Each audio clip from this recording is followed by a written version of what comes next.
Hi, my name is Jean-Pierre and I want to start off by playing a game today. A simple game. I'm sure you've played it before. So we're going to play two truths and a lie. I'm going to shoot 3 sentences and you're going to try to figure out which one is the lie and which ones are true. Okay, here goes nothing. The first statement is, phone calls unsettle me and sometimes I feel like I'm better off without a phone. The second statement is, I hate guavas and I haven't eaten one since 2017. And finally, my third statement is, in the last 5 years, there's been a particular card that I've been so terrified of seeing. I know, very bizarre statements, but hey, I guess that's the fun part of it. Let's play. So let's get to work. In fact, you know what? Please comment which statement you think is a lie and which ones are true. I'll give you a few seconds, okay? I'll wait. Go on. Just type in the comment section which one you think is a lie and which ones you think are true. This should be very, very interesting. Are you good? Are you done? Okay, let's get back to the game. Before we get back to unraveling and debunking any of those statements, welcome to the Pain Free Podcast. I hope you've enjoyed the previous episodes I've put out. If you haven't listened already, please take some time to listen when you can. And if this is your first time here, welcome. Thanks for stopping by. I hope you're here to stay. Ladies and gentlemen, I'm on a small mission, a mission to get this podcast to 1,000 subscribers. And I need your help. If you haven't subscribed already, please do. And help by sharing this podcast to the rest of the world. If you have, thank you so much. You can just type subscribed in the comment section and I'll be sure to send a few shout outs of appreciation and recognition in the future episodes. Okay, back to the matter. Let's get into this. The year is 2012, right? I just bought my first ever phone. I actually used my own money without help from anyone, just pure hustle. The phone was a BlackBerry Curve 9360. What a beauty. I was buzzing. I had that phone for like a few days, just getting used to it, stacking contacts, geeking out, This was when I was in my gadget enthusiastic phase. Losing my innocence on BBM. Don't ask. Pause. If you don't know what BBM is, well, I don't even know what to tell you. Back to the story. So one day in the wee hours of the morning, around 4 or 5 a.m., I got a call from one of my closest friends at that time. Actually, we're still close up to now. I pick up and on the other end of the line was a person just crying. At first I thought it was a prank, so I kept quiet, waiting to see if the person would break character, but she kept crying for almost 2 minutes. So I started getting nervous, my heart beating fast, still not sure what that was about. Finally, she blurted out, "He's gone. Your son is gone." Then silence. Pause. Yes, I had a son, a play son, okay. She was his play mom. A few hours before that very call, I was with my play son actually. We were hanging out. We said our goodbyes. My son went to his real home. We lived in the same neighborhood, about a few streets in between. On his way home, my play son had a backpack on him. And when he was just a few meters from his house, a truck was also pulling up in his street. As this truck was turning, he swiftly got out of the way and stood by the curb. Unfortunately, this massive truck had protruding wires on it, which somehow got hooked into my son's backpack, into the backpack straps, and dragged him along. In this brief moment of sheer horror, my son struggled to get out of the strap but couldn't, and so this massive truck and its tires went over him several times. When people signaled this to the driver, the truck stopped. My son was rushed to the hospital, was found with some broken bones. Every other test showed that he was fine. This was around 5 or 6 p.m. if I'm not mistaken. Word spread around fast in the neighborhood. We sent prayers, we saw positive signs. We went home, hoping to pick up from where we had left off. The next day wasn't even in its fullest swing until I got that call. What they didn't check was internal damages and he had blood clots all over his body, and that's how we lost him. That was like the second or third phone call I'd actually received on that brand new phone. Somehow I ended up hating phone calls. And that very phone. I sold it shortly afterwards. What a way to begin the game, huh? Who got that one right? So let's debunk the second statement. I hate guavas and I haven't eaten one since 2017. What's your take on this one? You want to know why guavas? I don't know. Is it Is it true? Is it a lie? Let me know in the comments. Circa 2017, July 20 something. Again, wee hours of the morning, 4 or 5 a.m. A loud voice shouting my name. Okay, not my name, not my government name, but like the name the streets knew me by at that time. I think that's why my parents never woke up that day, because they probably thought it was at the neighbors or something. Anyway, it was a familiar voice to me, but totally at the wrong time. The shouting continued, followed by even louder banging on my gate. Those were the days of my extensively nocturnal activities. I was awake as usual. I quickly went out just so the rest of the family wouldn't be suspicious or disturbed even further. I was really mad. Like, dude, what are you doing by my gate at 5? I opened the gate, and before I could open my mouth to blast my friend, he pointed to the house across the street. There lived a close friend of ours. I looked, and there was total chaos and commotion near my friend's house. There was a crowd. So we both ran over there. And the closer I got to the gate, the more the air seemed not to be right. People were looking at something. I shoved my way through the crowd, and when I got to the front, I knew what my eyes were seeing and telling me. But my brain was not agreeing with what my eyes were showing me. My eyes showed me my friend, lifeless, hanging on a tree. Can you guess what kind of tree it was? I think you got it. Yep, it was a guava tree. I'm sure by now you figured out why I hate guavas and I haven't eaten a guava since 2017. So this statement is also true. The mere sight of a guava or a guava tree now gives me an uncomfortable feeling in my gut. So now, wait, do we even address the last statement? Do you want me to address the last statement? Because I'm sure you figured out the entire game now. What was my last statement? It was, I am terrified of a particular car. Every time I see it, my body feels tense. Something like that. Okay, fine, let me get into it, just in case someone wants to know why I say that. So today is August 6th, right? You might listen to this on a later date, but right now as I'm recording and working on this podcast, the date is August 6th. Historically, this date has always been a happy and joyous occasion. It's the day my parents got married about 4 decades ago. They've been married for 44 years. I'll double check. Anyway, happy anniversary, mom and dad. It's always been a day I've looked forward to for the longest time. Well, that was until August 6, 2020, at the height of COVID. Again, in the wee hours, struggling to sleep as usual. I wasn't on my phone this time for some reason, but I do remember being fed up of tossing and turning, so I decided to sit up. The moment I sat up, my phone buzzed. I looked at it. There was a message from one of my coolest friends. No words in the text, just crying emojis. A whole lot of crying emojis. I put the phone away, knowing all too well what had happened. One of my closest friends was in hospital, and when I got that text, I knew exactly what that meant. It meant that my friend was no more. The events that took place the next couple of days still remain blurry to me. What becomes clearer is a certain day after my friend's funeral, maybe 4 days later. It's crazy because I've never told anyone this story.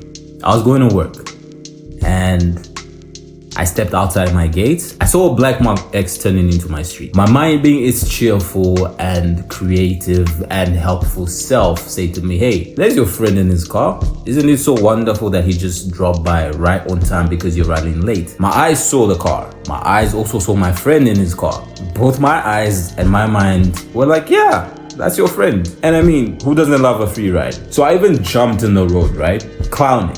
You know what you do when your people pull up and you're happy to see them, so you just, that was me in the moment. So picture me in the middle of the street clowning as this car is coming towards me.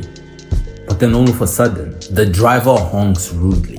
So I get startled. I'm like, chill, bruv. I move to the side, still in a joking mood, right? I look closer into the car, and all of a sudden, it wasn't my friend. I look at the plate number because I knew my friend's plate number. All of a sudden, the plate was different. But I had sworn I had seen my boy like 30 seconds ago. So I moved out of the way, so confused, not even caring about the driver who was looking at me like I'm mad. I was just so puzzled. And then in that moment, it hit me. My friend was gone. Gone forever. And what followed after that was like one of the most difficult mental battles I've ever faced in my life. Imagine, this is 2020, and if you were in Quito in 2020, you can testify that Quito was a full-blown Mark X factory. Black Mark X's for that matter, or as we call them, my cakes. Shout out to Coppola.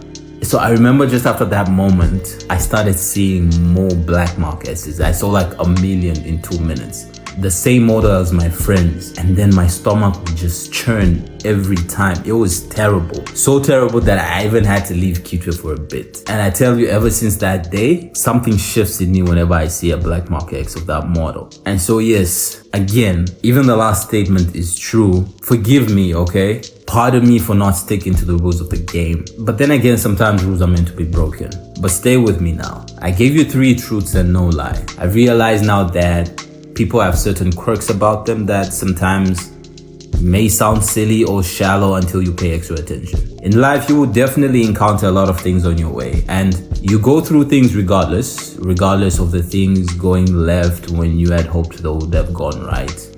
You know, sometimes life will zig when it should have zagged or something like that. And often than not, you don't really get a chance to pinpoint a lot of the times the impact left on you by such moments. We've all been through something, through a lot, and others maybe more than most. And I want to begin by honoring that this very moment. We've experienced multiple losses, some sudden, some traumatic, and each one of those losses, best believe, left a mark. Yes, it's only natural to learn to deal with it. That is often what we're taught to do or forced to do. To push through, to keep going, distract yourself, and sometimes that's all we can ever do to survive. I remember at my friend's funeral, right? My friend that committed suicide, that is, I was in shambles, I tell you, because I had seen him a couple of nights ago.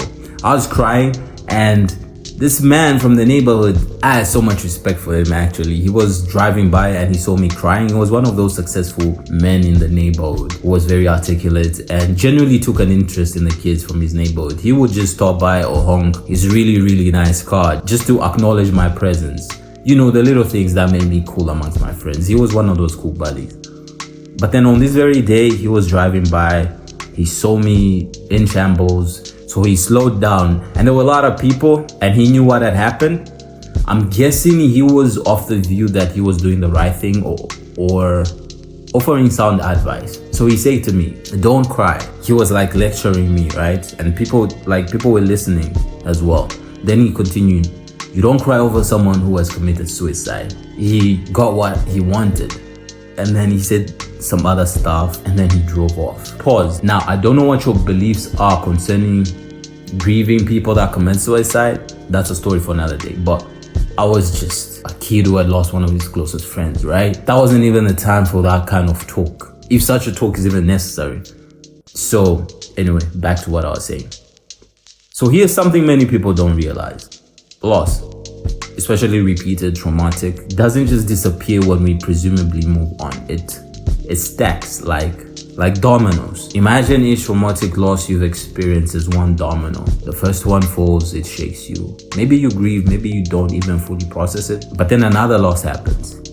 And then another. You might think each event stands alone, but I've realized that they don't. Somehow they're just interconnected and the impact isn't just emotional. It can affect you on so many levels.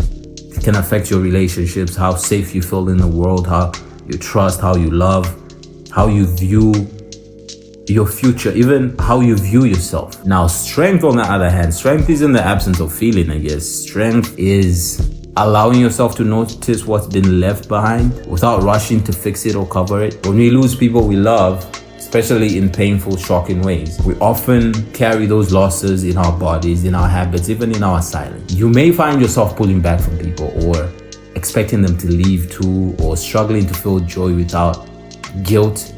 These are some of the domino effects I've noticed about myself. I used to think it was weakness, but it's not. It's not weakness. I guess it's something to do with the nervous system. Your nervous system will start doing its best to protect you. And you know, in a culture that I grew up in, we really never talk about our losses. We celebrate our wins proudly, but conversations around grief or even acceptance of the various ways in which people grieve, such conversations are almost always swept under the rug. Today I took some time to just remember my friend Pandika, even my friend Panjilwa, crazy, huh? As well as my son Fabio. Today being August 6th, mostly I was thinking of Pandika and how the mere sight of a black mark X became the epitome of a gruesome nightmare for me. And I guess in digging deeper into that period and all the emotions that come with it, I became aware. I guess when we bring awareness to things, to patterns more specifically, when we understand where they come from, we create space to choose differently rather than being stuck in the same painful loops. And I guess maybe that's all we can do sometimes, because we can't bring our people back, but we can tend to the parts of us that were left behind with them. We can acknowledge the impact of the losses, the fear, the grief, the numbness. We can name what's been happening under the surface, because when you name it, you can start healing it. And healing doesn't mean forgetting. It means integrating those experiences into your story without letting them rule your future. So I guess I'll try eating a guava soon. I guess I'll try hopping in a black mark X, and hopefully one day I'll be comfortable with phone calls at certain hours. And on the flip side of the domino effect, I guess this is the first time ever I've probably felt like there's a positive side to this domino effect, almost like a healthy side that I've overlooked. And it could really come down to this moment, to what I feel like this is a gift of being able to sit and just pour out my feelings and observations from all of this. And maybe for the first time in a long time, being aware doesn't make me feel as terrible. Kind of feeling relieved to have shared this page out of my hidden archives, but also feeling like maybe I shared too much and it was a bit too much for a game. My apologies. Before I overrun my mouth again, I'd like to leave you with this, in hopes of trying to mend my inability to faithfully play Two Truths and a Lie earlier. I have two questions for you. Please, I'd like to know your answers, so you can comment in the comment section. So here are my two questions. If you walked into a room and that room was full of all the people you've lost in your life, who would you run to first? And the other question is, if you walked into another room filled with every single thing you've ever lost, what would you look for first? Drop your answer in the comment section. I dedicate this episode to all my friends and family that I've lost, with more emphasis on Fabio Salvatore, Panjilo Mulwanda, and Pandika Banda. Love always and forever.